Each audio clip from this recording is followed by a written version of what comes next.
قال الله سبحانه وتعالى في كلامه القديم والفرقان المجيد فول وجهك شطر المسجد الحرام صدق الله المولانا العلي. மேலான அல்லாஹுவின் நல்லடியார்களே,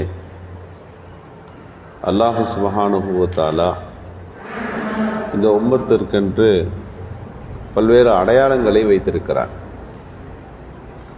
நபிகள் நாயகம் ஸல்லல்லாஹு அலைஹி வஸல்லம் அவர்கள் இஸ்லாத்திற்கு என்று தனித்துவமான தனிப்பட்ட ஒரு கலாச்சாரத்தை நமக்கு உருவாக்கி கொடுத்திருக்கிறார்கள். அந்த அடையாளங்களும் கலாச்சாரங்களும் தனித்துவம் மிக்கவைகள். வேறு யாராலும் அதை காப்பியடிக்கவோ அல்லது நாமும் பிறருக்கு அதில் ஒப்பாகவோ இல்லாத அளவுக்கு அந்த அடையாளங்கள் இருக்கும். அந்த அடையாளங்களில் ஒன்றுதான் நாம் முன்னோக்குகின்ற கிப்லா. கிப்லா என்று சொன்னால், கிபல் என்று சொன்னால் பக்கம், முன்னோக்கும் இடம் என்று அர்த்தம். நம்முடைய கிப்லா எது என்று சொன்னால் நாம் காபத்துல்லா இருக்கின்ற திசையை சொல்லுகின்றோம். ஒவ்வொரு சமுதாயத்துக்கும் ஒரு திசை இருக்கு. அந்த திசை அவர்கள் முன்னோக்குகின்ற திசையாக வைத்திருப்பார்கள். இஸ்லாத்திற்கு என்று ஒரு குறிப்பிட்ட ஒரு கிப்லா என்பது காபா. நாம் இனத்தால் வேறுபட்டு பல முஸ்லிம்கள் பல நாடுகளில் வாழலாம், மொழியால் வேறுபட்டிருக்கலாம். ஆனால் எல்லோருடைய இஸ்லாமிய அடையாளம் எது என்று சொன்னால் எல்லோரும் கிப்லாவை முன்னோக்கி இருப்பவர்கள். அதுதான் முஸ்லீம் என்பதற்கான முதலாவது அடையாளம்.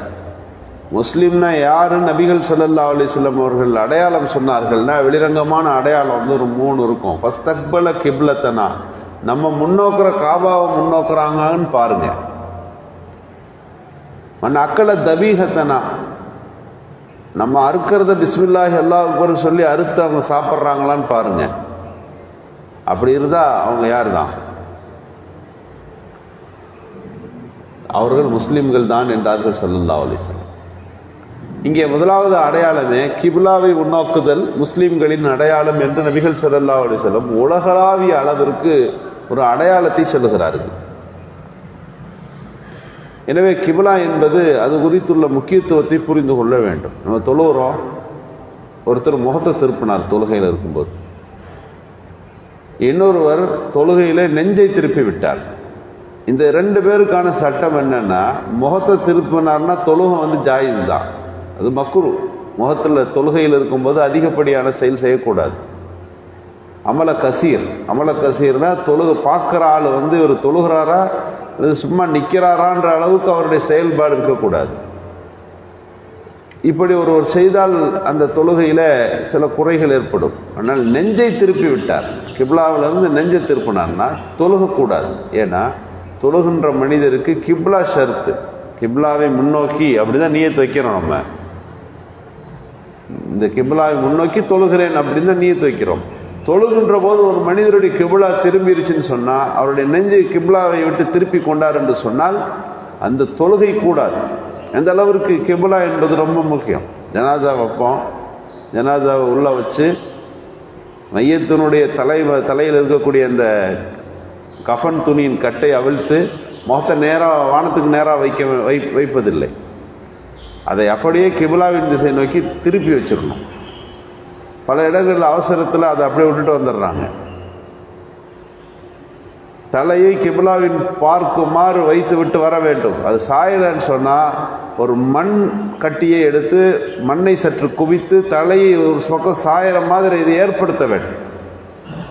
கியாமத்து வரை அவருடைய முகம் கிப்லாவை முன்னோக்கியதாக இருக்க வேண்டும் என்பதற்காக வேண்டித்தான் கிப்லா என்பது ஈமானிய அடையாளங்களாகவே அமைக்கப்பட்டிருக்கிறது. நபிகள் ஸல்லல்லாஹு அலைஹி வஸல்லத்துக்கு கிப்லா எப்போது கடமையாச்சுன்னா, மேராஜ் இரவில் நபிகள் ஸல்லல்லாஹு அலைஹி வஸல்லம் அவர்கள் போய்விட்டு வருகிறார்கள். தொழுகை கடமையாச்சு. தொழுகையை எந்த திசை நோக்கி தொழுகிறது? கிப்லா என்பது காபாவை நோக்கி தொழுதார்கள். அப்படி அந்த இருக்கிற காலமெல்லாம் அங்கே அப்படி தான் போய்கொண்டிருந்தது. பிறகு அல்லாஹ் உத்தரவிட்டான், நீங்கள் பைத்துல் மக்தஸை நோக்கி தொழுவுங்கள். வேதக்காரர்கள் அவர்களுடைய கிப்லா அதுதான். அது தௌராத் வேதம் வழங்கப்பட்டவர்களாக, இஞ்சில் வேதம் வழங்கப்பட்டவர்களாக, ஜபூர் வேதம் வழங்கப்பட்டவர்களாக, இதுவரை அல்லாஹ்விடமிருந்து வந்த வானத்து வேதங்களை பின்பற்றுபவர்களின் கிப்லா எதுன்னு கேட்டால் பைத்துல் மக்தஸ் தான். எனவே நீங்களும் வேதக்காரர்களின் ஒரு பகுதி போல அவர்களை எல்லாம் ஈர்க்க வேண்டியது இருக்கிறது. நீங்கள் உங்கள் கிபிலாவை பைத்துல் மக்தஸுக்கு ஆக்கிக்கிங்கன்னு சொல்லிட்டான். நபி ஸல்லல்லாஹு அலைஹி வஸல்லம் ஏறத்தாழ 18 மாதங்கள் மதீனாவில் இருந்து காபாவை முன்னோக்கல பைத்துல் மக்தஸை நோக்கி தொழுதான். அப்போது அந்த வேதக்காரர்கள் எங்க இருந்த கிறிஸ்தவர்கள் யூதவர்களுக்கு ஒரு ஐக்கியம் வந்தது. நம்மளுடைய திசையை தான் இவங்களும் முன்னோக்குறாங்க. அரபி இனமாக இருக்கலாம், இவர்கள் யகூதிகள் அல்ல, ஆனால் இவர்களும் நாமும் ஒரு வகையில் ஒரு புள்ளியிலே ஒன்றுபடுகிறோம். இவங்களும் வேதக்காரவங்க, நம்மளும் வேதக்காரவங்க. அப்போ அவங்க வேதமும் அல்லாஹ்விடமிருந்து வந்திருக்கிறது, நம்முடைய வேதமும் அல்லாஹ்விடமிருந்து வந்திருக்கிறது. இவர்கள் அரபு குலம் என்பதால் வேறு ஒரு வகையான மனிதர்கள் அல்ல, நம்மள ஜாயின்ல உள்ளவங்க தான். கிறிஸ்துவத்துக்கு அடுத்து வந்திருக்கிறது. யகூதிகள் என்ற இஸ்ரவேலர்களுடைய கடைசி பகுதியாக இவர்கள் வந்திருக்கிறார்கள். எதுவும் அல்லாஹ்வுடைய வேதம்னா நம்ம வச்சிருக்கிறதும் அல்லாஹ்வுடைய வேதம் தானே. அப்போ நம்ம இப்போ கடைசி அல்லாஹ் என்னதான் சொல்லியிருக்கிறான் என்று பார்ப்போம் என்று எல்லோரும் திரும்புவார்கள். எனவே பல அடையாளங்கள் யகூதிகளுக்கும் கிறிஸ்துவர்களுக்கும் சாதகமாக அவர்களை ஐக்கியப்படுத்தி அவர்களை ஒன்றுபடுத்தி நம்மளும் நீங்களும் ஒன்றுதான்ற மாதிரி போச்சு. ஆனாலும் எத்தனை ஒற்றுமையின் குரல்கள் எழுப்பினாலும் யகூதிகள் தான், அவர்கள் ஒன்றுபடுவதாக தெரியவில்லை. அல்லாஹ் 18 மாதங்களுக்கு பிறகு அல்லாஹ் உத்தரவிட்டான், நீங்கள் வேறு அவங்க வேறு தான், உங்கள் கிபிலாவை இனி மக்காவை நோக்கி திருப்பிடுங்க. ஃபவல்லி வஜஹக ஷத்ரல் மஸ்ஜிதில் ஹராம், உங்கள் முகங்களை மஸ்ஜிதுல் ஹராம் என்ற காபாவை நோக்கி உங்கள் முகங்களை திருப்புங்கள்னு குர்ஆன் வசனம் இறங்கிருச்சு. தொழுதுட்ருக்குறாங்க ரசூலுல்லாஹ். தொழுகை நடக்கும்போது இந்த சட்டம் வந்துருச்சு, கிபிலாவை மாற்றுங்கன்னு. தொழுது கொண்டிருந்த நபிகள் ஸல்லல்லாஹு அலைஹி வஸல்லம் ருக்குவில் இருந்தார்கள். ருக்குவில் இருக்கும்போது அப்படியே திரும்பி விட்டார்கள். இந்த திசையில் இப்படி இருக்கிற போது அப்படியே திரும்பினார்கள். இது ஆப்போசிட் திசையில் அந்த கிபிலா இருக்குது. இது இந்த திசையில், அது அந்த திசை. பைத்துல் முக்கத்தஸை நோக்கி தொழுத ஸல்லல்லாஹு அலைஹி வஸல்லம் தொழுகையில் இருக்கிற போது அதை செய்தார்கள்.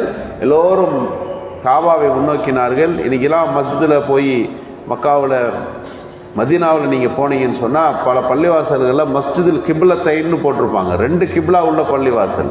ரசூலுல்லாஹி ஸல்லல்லாஹு அலைஹி வஸல்லம் முதல் கிப்லாவும் இதே இடத்துல தொழுது இருக்கிறாங்க, 2வது கிப்லாவையும் இங்கே தொழுது இருக்கிறார்கள். எங்கெல்லாம் செய்தி கிடைத்ததோ அங்கெல்லாம் அப்படியே திரும்பி தொழுதார்கள். எனவே கிப்லா என்பதை ஒரு முக்கியத்துவப்படுத்துவதற்காக வேண்டித்தான் தொழுகையில் இருக்கிற போது இந்த சட்டம் இறங்கி 2 ரக்காயத்து இந்த கிப்லா, மீதி 2 ரக்காயத்து அந்த கிப்லா, இன்னிலிருந்து அது மாற்றப்படுகிறது. கிப்லா மாற்றம் மிகப்பெரிய ஒரு சர்ச்சையை உருவாக்கியது. பொதுவாக முஸ்லீம்களின் சப்ஜெக்ட் இது. ஆனால் யகூதிகளும் நஸ்ரானிகள் இதை பற்றி பேசினாங்க. பார்த்தீங்களா, அவங்க யாருன்னு சொல்லிட்டாங்க பாருங்க, கிப்லாவை மாற்றிட்டாங்க. நம்முடைய கிப்லாவை விட்டுவிட்டு அவர்கள் குறைஷிகள் போன்ற மற்றவர்களின் திசையை முன்னோக்க தொடங்கி விட்டார்கள் அப்படின்னு விமர்சனம் பண்ணார். இஸ்லாத்தின் மீதான விமர்சனம் என்பது அன்றைக்கே தொடங்கிடுச்சு. நாம் எதை செய்தாலும் எதையாவது பேசுவார்கள். புர்கா போட்டு பெண்கள், இஸ்லாமிய பெண்கள் இருந்தால் பெண் அடிமை என்று சொல்வார்கள். முஸ்லீம்களின் தாடி தொப்பி என்று சொன்னால் ஒரு கட்டம் வரை தீவிரவாதி பயங்கரவாதி என்ற பிரச்சாரத்தை தொடங்கி விடுவார்கள். எதை செய்தாலும் உள்ளே இஸ்லாத்தை பற்றிய பேசுதல் என்பது இயல்பான ஒன்று. ரசூலுல்லாஹ் கிப்லாவை பைத்துல் முக்கத்தஸை நோக்கினான் என்ன, காபாவை நோக்கினால் இவர்களுக்கு என்ன? ஆனாலும் மதினா நகரம் முழுக்க ஒரே பிரச்சனை. மாற்றிவிட்டார்கள், கிப்லாவை மாற்றிவிட்டார்கள்னு பேசப்பட்டது. அல்லாஹ் உத்தரவிட்டான், இதுதான் இனி உங்கள் அடையாளம் என்று சொல்லிவிட்டான். நபிகள் ஸல்லல்லாஹு அலைஹி வஸல்லம் அவர்கள் கிப்லாவை முன்னோக்கி தொழுத அந்த தொழுகை தான் இன்று வரை நாம் நியத்துகளில் கிப்லாவை முன்னோக்கி நான் தொழுகிறேன் என்று நாம் நியத்து வைக்கின்றோம். காபத்துல்லா பக்கத்தில் இருந்தால் எல்லா திசையிலையும் தொழுகலாம். ஆனால் இந்தியாவை கவனித்து கிப்லா என்பது காபா இருக்கிற திசை என்பது மேற்கு திசையில் இருக்கிறது. எனவே இந்திய முஸ்லீம்கள் இது போன்ற ஆசியாவின் சில பகுதிகளில் மேற்கே நோக்குகிறோம். வேறு பக்கத்தில் இருப்பவர்கள் தெற்கு நோக்கி தொழுவார்கள். நம்ம மேற்கு நோக்கி தொழுகிறனால திசையை தொழுகிறோம் என்று நாம் நினைத்து விடக்கூடாது. சில பேர் முஸ்லிம்கள் திசை தொழுபவர்கள் என்று நினைத்து கொண்டிருக்கிறார்கள். மேற்கு என்பது இந்திய முஸ்லிம்களுக்கான ஒரு அமைப்பு. உலகளாவிய முஸ்லிம்கள் எல்லா திசையிலிருந்து முன்னோக்குவார்கள். வேறுபாடுகள் பல இருந்தாலும் நோக்குகின்ற திசைகள் நாம் ஒன்றுபட்டவர்கள். நாம் காபாவை முன்னோக்கி தொழுகிறேன் என்று நாம் இந்த தொழுகின்ற இந்த நீயத் இருக்கிறதே ரொம்ப முக்கியமானது. இஸ்லாமிய சட்டங்களில் தனித்துவமானது. வேறு எதோடும் ஒப்பிட்டு பார்க்க முடியாத அளவுக்கு முஸ்லிம்கள் என்று சொன்னால் கிபிலாவை முன்னோக்கி தொழுபவர்கள் என்கின்ற அடையாளம் இங்கே உறுதிப்படுத்தப்படுகிறது. எனவே கிபிலாவின் முக்கியத்துவம் குறித்து நாம் புரிந்து கொள்ள வேண்டும். அல்லாஹ் நமக்கு தந்திருக்கின்ற கிபிலா என்பது ஒரு மகத்தான அடையாளமாக இருந்து கொண்டிருக்கிறது. அல்லாஹ் சுப்ஹானஹு வ தஆலா ஆண்டாண்டு காலங்கள் வாழ்நாள் முழுக்க கிபிலாவை முன்னோக்கி நான் தொழுகிறேன் என்ற நியத்து செய்து அந்த வார்த்தைகளின் புனிதங்களை புரிந்து கொள்ளுகின்ற நல்ல தௌஃபீக் நல்குவானாக. சுப்ஹானல்லாஹ்.